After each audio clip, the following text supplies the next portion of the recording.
Right now, there are more people on Facebook than there were on the planet 200 years ago.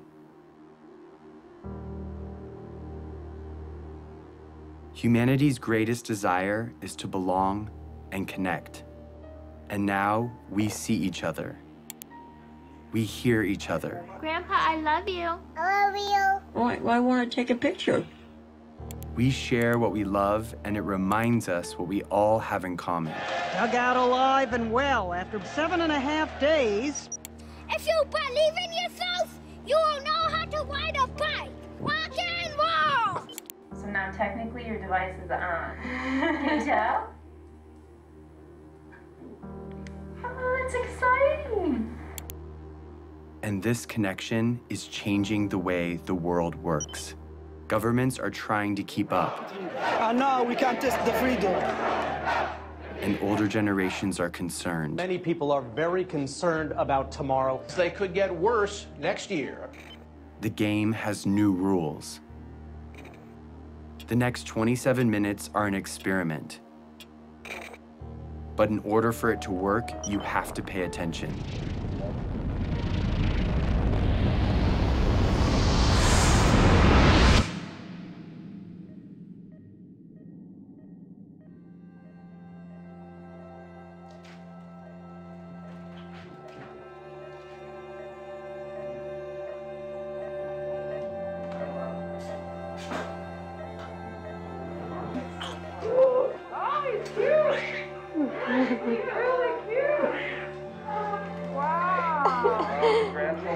I can hear him. Every single person in the world started this way. He didn't choose where or when he was born. Yeah, he died. But because he's here, he matters. Yeah, we've been waiting for you. You made it. My name is Jason Russell, and this is my son, Gavin.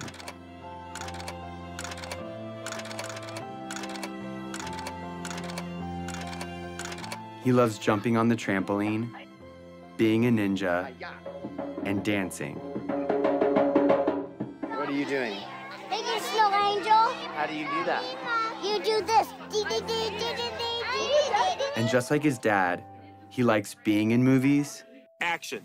Look up! Look out, people! Run! There's a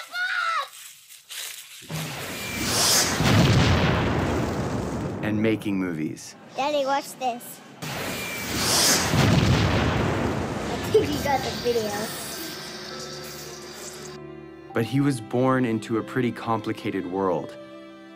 And as a dad, I want him to grow up in a better world than I did.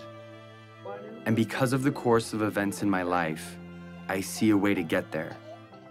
It has become my job. Who are you to end a war? I'm here to tell you, who are you not to? Hey, Gavin, what's up? Years before Gavin was born, the course of my life was changed entirely by another boy. And who's this right here? Jacob. Who's Jacob? Jacob is our friend in Africa. It's been almost 10 years since Jacob and I became friends. It's okay, they're nice. These are different than sharks.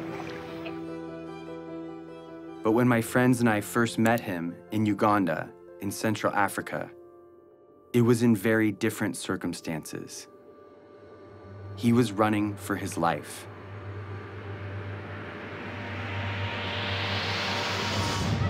You go to school here. Yes, Yes, that's how you know English so well. I know. Yeah. How many nights have you stayed here?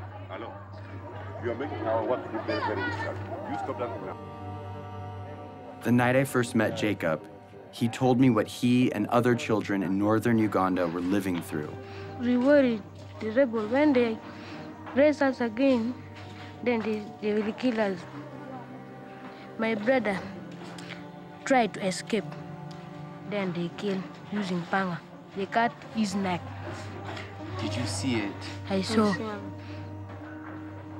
We fear that if we sleep at our home, we can be abducted by the rebels because our home is far away from town.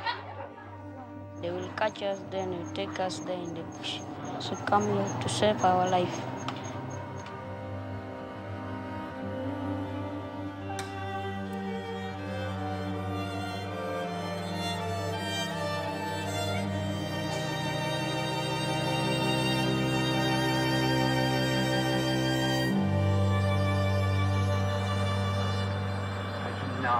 This is surreal. I cannot believe it.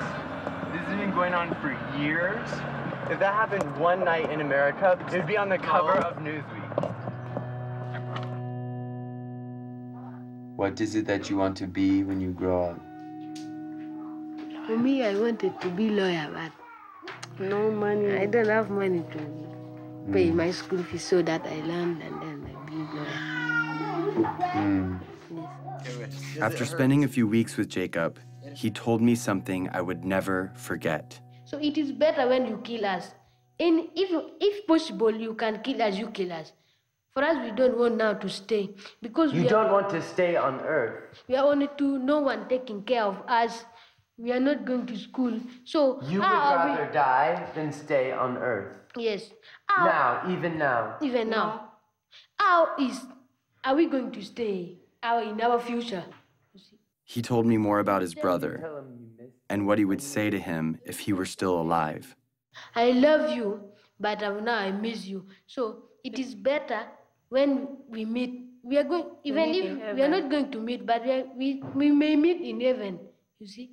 So it is better. I will not talk much. I will start something. Because if I saw my brother once again, I don't.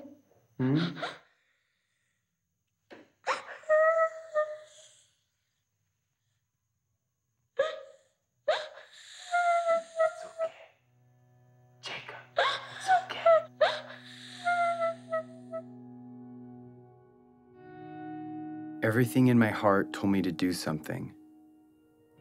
And so I made him a promise. And we are also going to do everything that we can to stop them. Yes. Do you hear my words? Yes. You know what I mean? Yes. Yes. We're going to stop them. We're going to stop them.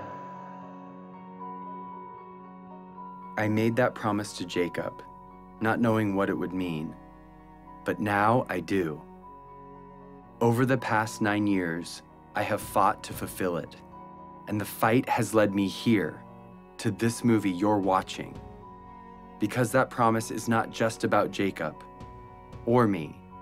It's also about you. And this year, 2012, is the year that we can finally fulfill it. And if we succeed, we change the course of human history. But time is running out. To level with you, this movie expires on December 31st, 2012. And its only purpose is to stop the rebel group, the LRA, and their leader, Joseph Kony. And I'm about to tell you exactly how we're going to do it.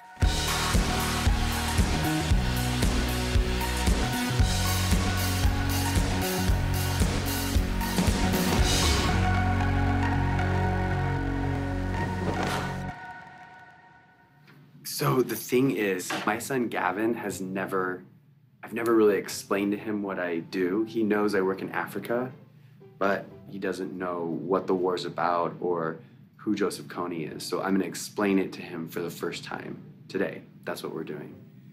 So Gav, are you ready? Yeah. I'm gonna ask you some questions, Okay. and you can just look at me and answer the questions to me. I'm kind of nervous. What do I do for a job? I stop the bad guys from being mean. Who are the bad guys? Do you know where Star Wars people. Star Wars people? Yeah.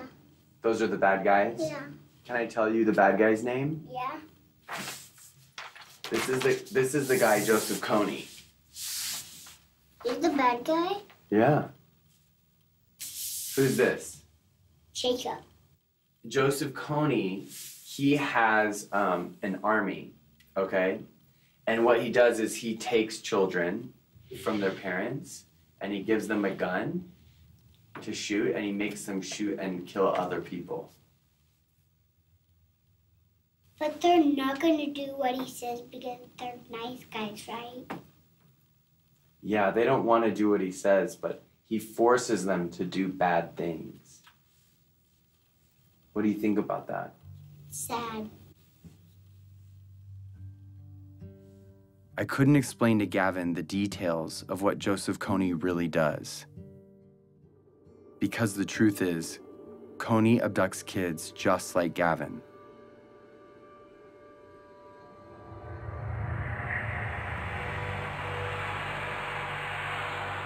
For 26 years, Kony has been kidnapping children into his rebel group, the LRA.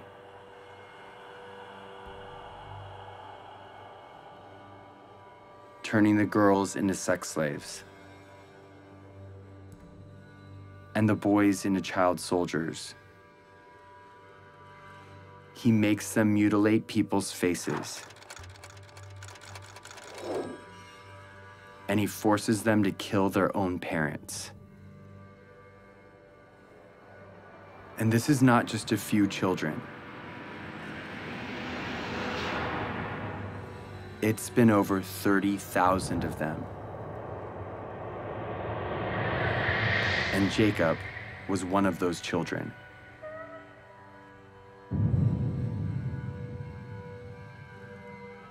As if Kony's crimes aren't bad enough, he is not fighting for any cause, but only to maintain his power. He is not supported by anyone, and he has repeatedly used peace talks to rearm and murder again and again. Kony, different times, proposed peace and then just regain strength and attack. This is the head prosecutor for the International Criminal Court. In 2002, when the court was started, their job was to find and demand the arrest of the world's worst criminals. Although there are a lot of warlords, murderers, and dictators in the world, the perversity of Kony's crimes made him first on the court's list. Kony is the first guy indicted by the ICC. But the crimes basically are these: crimes against humanity and war crimes committed against the civilian population, including murder, sexual slavery, rapes, abductions. We need to plan how to arrest Kony. Start to plan and start to be serious. In fact, the only way to stop Kony is showing him, guy, we're going to arrest you. What do you think we should do about it? We should stop him. The criminal here is Kony. Stop him, and then solve all the problems. We should stop who? Him. It's obvious that Kony should be stopped. The problem is 99% of the planet doesn't know who he is. If they knew, Kony would have been stopped long ago. Let the world, let the international community take justice to him there. Follow him wherever he is. First, to rescue our children. And secondly, to deliver the justice. We are determined to cooperate with any friend of Uganda to ensure that this mindless killing and slaughter is ended. When my friends and I came home from Uganda, we thought that if the government knew, they would do something to stop him. But everyone in Washington we talked to said there is no way the United States will ever get involved in a conflict where our national security or financial interests aren't at stake.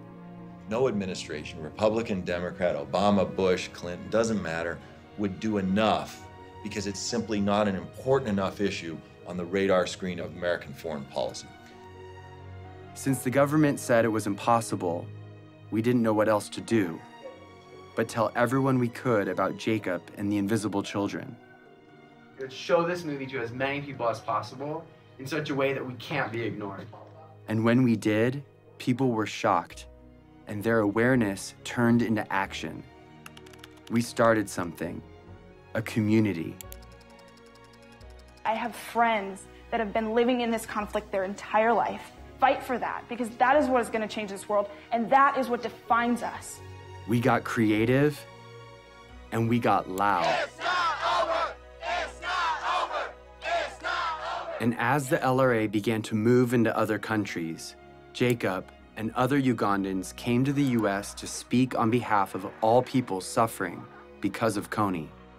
Even though Uganda was relatively safe, they felt compelled to tell the world that Kony was still out there and had to be stopped. I'm here so proud advocating for the people who are back at home. And this change we're going to make is going to last forever. We built a community around the idea that where you live shouldn't determine whether you live.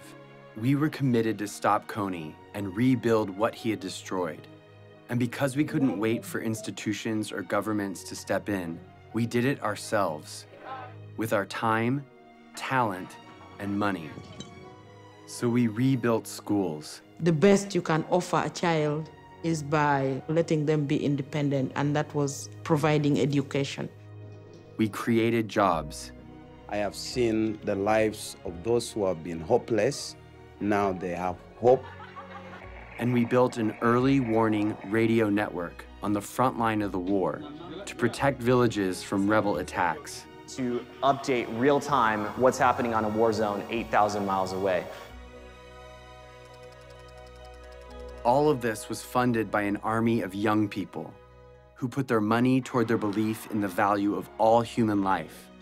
They gave a few dollars a month of what little they had to a program called Try, and proved that a bunch of littles could make a big difference. And as a result, the unseen became visible.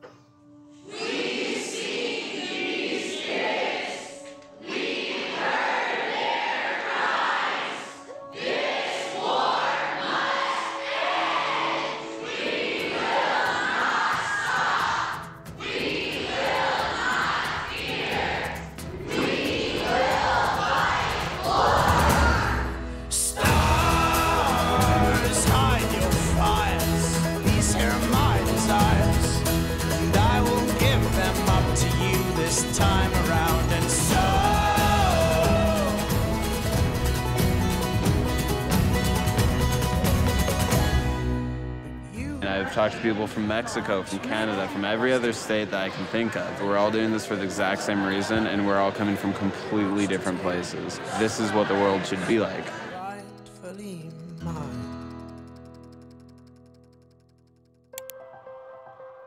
So with hundreds of thousands of people with us, we went back to Washington, D.C., and we met with congressmen and senators, one by one, on both sides, Republicans, Democrats, and they all agreed with us. Joseph Kony's crimes had to be stopped. Of all the problems that are out there, none is more severe than one that mutilates and takes the lives of little kids. These young members of the Invisible Children organization know that no child should live in fear of being abducted or killed. So they were determined to become their voice. They realized that these African children and families were invisible to Washington policymakers, so they decided to make them visible. And what I was told would never happen suddenly became possible. In furtherance of the Congress's stated policy, I have authorized a small number of U.S. forces to deploy to Central Africa to provide assistance to regional forces that are working toward the removal of Joseph Kony from the battlefield. Sincerely, Barack Obama. The surprise announcement came in a letter from the White House. The U.S. president's decision commits U.S. troops to help. Through advice and assistance, not putting Americans into combat, to help the countries of the region end this threat once and for all, then that was a worthwhile investment. We used to think we could not do it, and now when I see we can do it, I am overwhelmed. After 8 years of work, the government finally heard us. And in October of 2011, 100 American advisors were sent into Central Africa to assist the Ugandan army in arresting Kony and stopping the LRA. It was the first time in history that the United States took that kind of action because the people demanded it. Not for self-defense, but because it was right.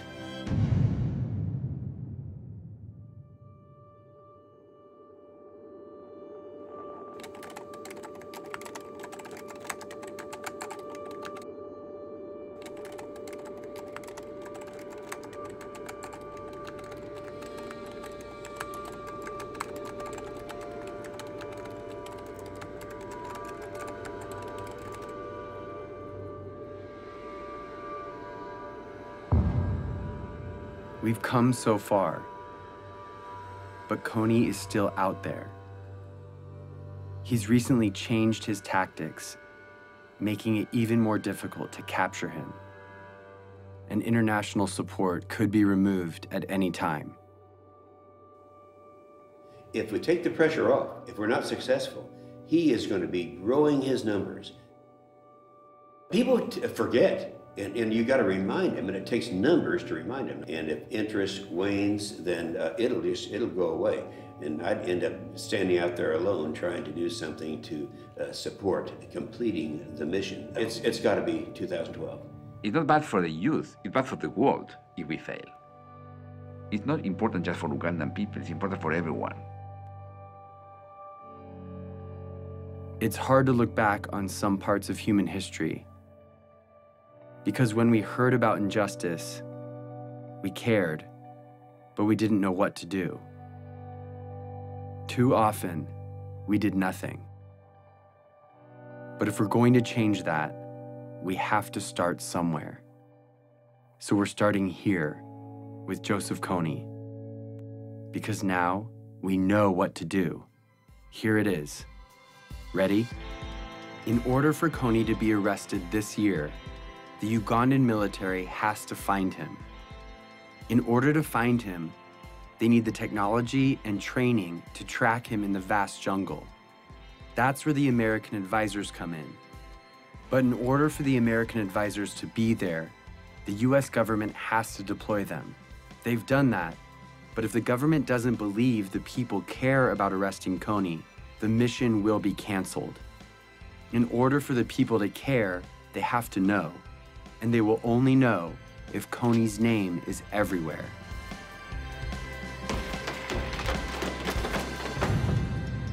This is the dream. Kony arrested for all the world to see, and the abducted children returned home. Here's the biggest problem. Yeah. You want to know what it is? Yeah. Nobody knows who he is. I know, but I know who he is because I see him on this picture right now. He's not famous. He's invisible. Joseph Kony's invisible. Here is how we're going to make him visible. We are going to make Joseph Kony a household name, not to celebrate him, but to bring his crimes to the light. And we are starting this year, 2012. We are targeting 20 culture makers and 12 policymakers to use their power for good. Let's start with the 20 culture makers. Celebrities, athletes, and billionaires have a loud voice, and what they talk about spreads instantly. I'd like indicted war criminals to enjoy the same level of celebrity as me. That seems fair. That's our objective, is to just shine a light on it. If our goal is to get Kony's name known, the known should join us.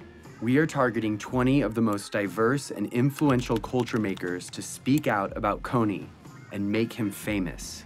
Oprah, Mark Zuckerberg, Ryan Seacrest, Bono. Then we're going after policymakers, the ones that have the authority to see Kony captured. They decide if the advisors stay or leave. So we need to remind them that in this election year of fighting and name-calling, no matter what side you're on, this is something we can all agree on.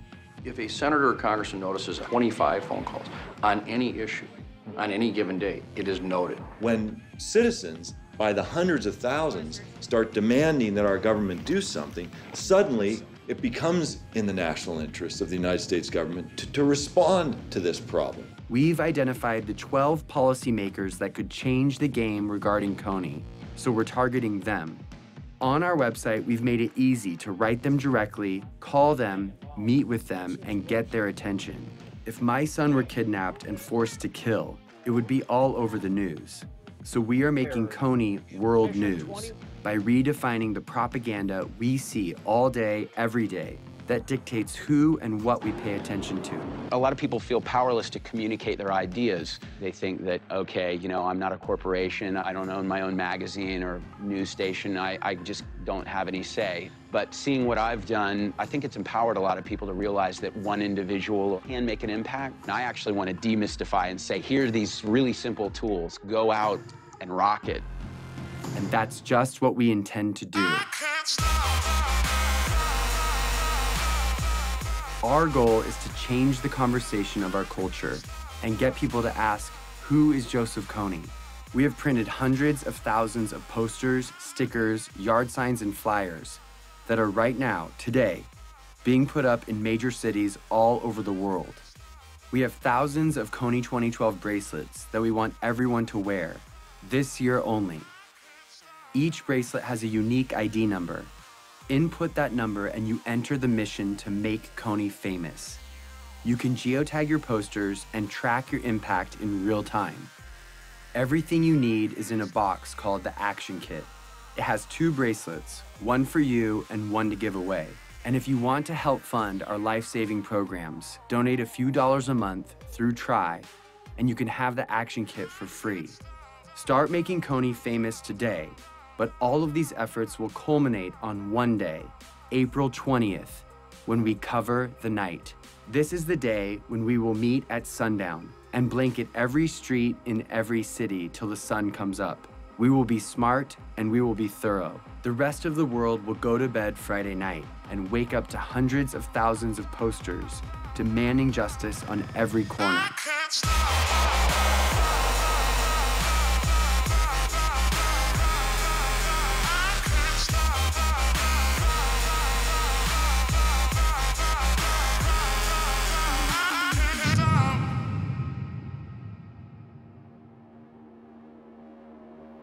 It's always been that the decisions made by the few, with the money and the power, dictated the priorities of their government and the stories in the media. They determine the lives and the opportunities of their citizens. But now there is something bigger than that. The people of the world see each other and can protect each other. It's turning the system upside down, and it changes everything. We are living in a new world, Facebook world, in which 750 million people share ideas, not thinking in borders. It's a global community bigger than US. Joseph Kony was committing crimes for 20 years, and no one cared. We care. We have reached a crucial time in history where what we do or don't do right now will affect every generation to come. Arresting Joseph Kony will prove that the world we live in has new rules, that the technology that has brought our planet together is allowing us to respond to the problems of our friends. When it ends finally by bringing Kony justice, it should be celebrated like worldwide. We are not just studying human history, we are shaping it. At the end of my life, I want to say that the world we've left behind is one that Gavin can be proud of, a place that doesn't allow Joseph Konys and child soldiers, a place where children, no matter where they live, have a childhood free from fear. I'm gonna be like you, Dad. When you grow up? Yeah. Are you sure? I'm gonna come with you to Africa. The better world we want is coming. It's just waiting for us to stop at nothing.